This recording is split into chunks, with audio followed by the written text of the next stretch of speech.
Hi అండి, అందరికీ నమస్కారం. ఈరోజు నటుడు ప్రకాష్ రాజ్ గారు తన ఓటర్ గుర్తింపుని ప్రభుత్వం రద్దు చేసింది అంటూ ఒక వీడియో రిలీజ్ చేశాడు. అయితే ఎక్కడ ఏంటి అనే వివరాలు అందులో వెల్లడించాడు.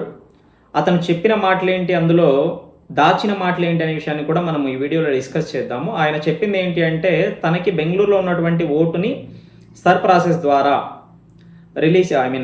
డిలీట్ చేసేశారు ఓట్ని అంటూ ఒక వీడియో షేర్ చేశాడు. మీకు నైస్ జోక్ చెప్తాను అనేసి. అక్కడ ఆయన చెప్పింది ఏంటి అంటే, ఆయన బెంగళూరులోనే పుట్టాడు, బెంగళూరులోనే పెరిగాడు, బెంగళూరులోనే చదువుకున్నాడు. ఇంకో విషయం, బెంగళూరులో ఎంపీగా కూడా పోటీ చేశాడు. ఎన్ని ఓట్లు వచ్చాయి అనేది పక్కన పెట్టేద్దాము. ఎంపీగా కూడా పోటీ చేశాను. అలాంటి బెంగళూరులో తన ఓటుని తీసేశారు. సో మీకు ఓటేయరు అనుకున్న వాళ్ళందరి ఓట్లు కూడా తీసేస్తూ పోవచ్చు మీరు, కానీ మిమ్మల్ని ఓడించడం నుంచి మమ్మల్ని ఆపలేరు అంటూ మోదీ గారికి చెప్తున్నట్లుగా పరోక్షంగా ఒక వీడియో రిలీజ్ చేశారు. ఇందులో అతను చెప్పని విషయాలు ఏంటి అంటే, ఏదైనా సరే సర్ ప్రాసెస్ కావచ్చు, ఇంకో ప్రాసెస్ కావచ్చు ప్రభుత్వ ఆధ్వర్యంలో జరుగుతూ ఉంది అంటే ఖచ్చితంగా ఒక ఓటు డిలీషన్ జరిగింది అంటే దాని కింద ఖచ్చితంగా రీజన్ మెన్షన్ చేస్తారు. అది పబ్లిక్ అనౌన్స్మెంట్ అయితే ఇంకా రాలేదు. అంటే ఇతని ఓటు ఎందుకు తీసేశారు అనేది ఎన్నికల కమిషన్ అనేది ఇంకా పబ్లిక్గా అనౌన్స్మెంట్ అయితే ఇవ్వలేదు. అంటే లక్షల ఓట్లు, ఒక్క బెంగళూరులోనే దాదాపు 65 లక్షల ఓట్లు తీసేశారు. అందులో ఆ 65 లక్షలు పోయిన ఓట్లలో నాది ఒకటే అని ప్రకాష్ రాజే వీడియోలో చెప్పాడు. అన్ని లక్షల మందికి ఎక్స్ప్లెనేషన్ ఎలా ఇస్తారు? మీ పేపర్లో మీకు ఇచ్చి ఉంటారు. అక్కడ ఏం ఎక్స్ప్లెనేషన్ ఇచ్చారు అనేది ఈ వెధవ అని ఎందుకు అంటున్నానంటే, దేశానికి ప్రమాదం అనుకునేవాడికి ఎవరికి నేను రెస్పెక్ట్ ఇవ్వను. ఈ వెధవ అందులో చెప్పని విషయం ఏంటి అంటే, అందులో చెప్పి ఉంటారు. ఇప్పటి వరకు మనకు ఉన్నటువంటి అఫీషియల్గా కాకపోయినా ఉన్నటువంటి సోర్సెస్ ప్రకారం పర్మనెంట్లీ షిఫ్టెడ్ అనేది అక్కడ మెన్షన్ చేసినటువంటి రీజన్. అంటే పర్మనెంట్గా వీడు అక్కడ నుంచి షిఫ్ట్ అయిపోయాడు అనేది వాళ్ళు చెప్పినటువంటి రీజన్. ఏదేమైనా సరే మనకి ASDDO అనే ఒక రీజన్స్ ఉంటాయంటే, absent, shifted, dead, duplicate and others అని. ఈ రీజన్స్లోనే డిలీట్ చేస్తారు మ్యాక్సిమం ఓట్స్ అన్నీ కూడా. Absent, shifted, dead, duplicate, others.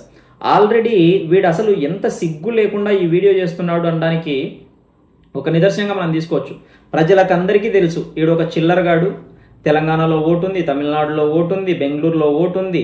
ఈ విషయం పైన వీటిపైన కేసు ఉంది. ఆల్రెడీ నాన్ బెయిలబుల్ వారెంట్ జారీ చేస్తే కోర్టుకు రమ్మని చెప్తే కోర్టుకు రానందుకు, అంటే వీడు చేసిన తప్పుకు కూడా కాదు, కోర్టుకు చెప్పిన టైంకి కోర్టుకు వచ్చి నీ ఎక్స్ప్లెనేషన్ ఇవ్వు, నీ పైన ఇలాంటి అలిగేషన్స్ వచ్చాయి. సో అంటే నేరం ప్రూవ్ అయ్యేంత వరకు నిందితుడు మాత్రమే కానీ నేరస్తుడు కాదు. కాబట్టి కోర్టు సాధారణంగా నీ ఎక్స్ప్లెనేషన్ ఇవ్వు, నీ వివరణ ఇవ్వు అని పిలిస్తే వీడు కోర్టుకు వెళ్ళలేదు. అప్పుడు నాన్ బెయిలబుల్ వారెంట్ జారీ చేస్తే ఇంకా దానిపైన మళ్ళీ అప్పీల్ చేసుకునేది ఇదంతా ఉంటాయి. మన కోర్ట్స్ తెలిసిందే కదా, నాన్ బెయిలబుల్ అనగానే తీసుకెళ్ళి లోపలేయాలి సాధారణంగా. మళ్ళీ దానికి ఉంటాయి కొన్ని లొసుగులు. ఆ లొసుగుల ప్రకారం చేసుకొని కోర్టుకు అయితే ఫైనల్గా వెళ్ళాడు. ఆ విషయాన్ని వీడు ఇక్కడ చెప్పలేదు. తెలంగాణలో, తమిళనాడులో, కర్ణాటకలో ఓట్లు ఉన్నాయనేది వీడిపైన ఉన్నటువంటి ఆరోపణ. దాన్ని మరి వీడియోలో ఎందుకు చెప్పలేదు? అంటే నీ ఇష్టం వచ్చినట్లు నువ్వు స్టేట్కి ఒక ఓటు పెట్టుకుంటే అన్ని ఓట్లు నీకు ఉంచాలా?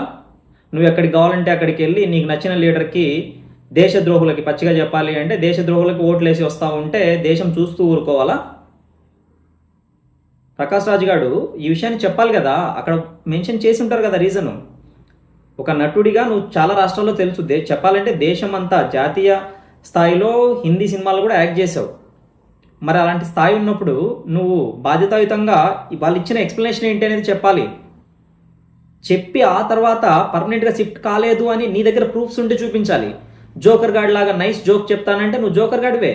ఇవి చెప్పకుండా నీ ఓటర్ తీసేశారని ఏడిస్తే నువ్వు జోకర్ గాడివే అవుతావు. కాబట్టి జోకులే చెప్తావు, నిన్ను జోకర్ లాగే చూస్తారు జనాలు.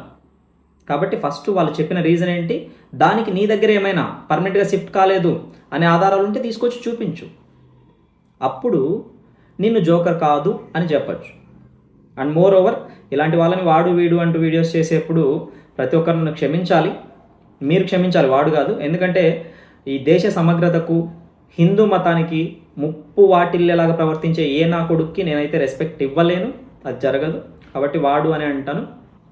సో ఎనీహౌ, మరిన్ని అప్డేట్స్ కోసం, ఇలాంటి వీడియోస్ కోసం ఈ వీడియోకి లైక్ చేసి మన ఛానల్కి సబ్స్క్రైబ్ చేసుకోండి. Thanks for watching.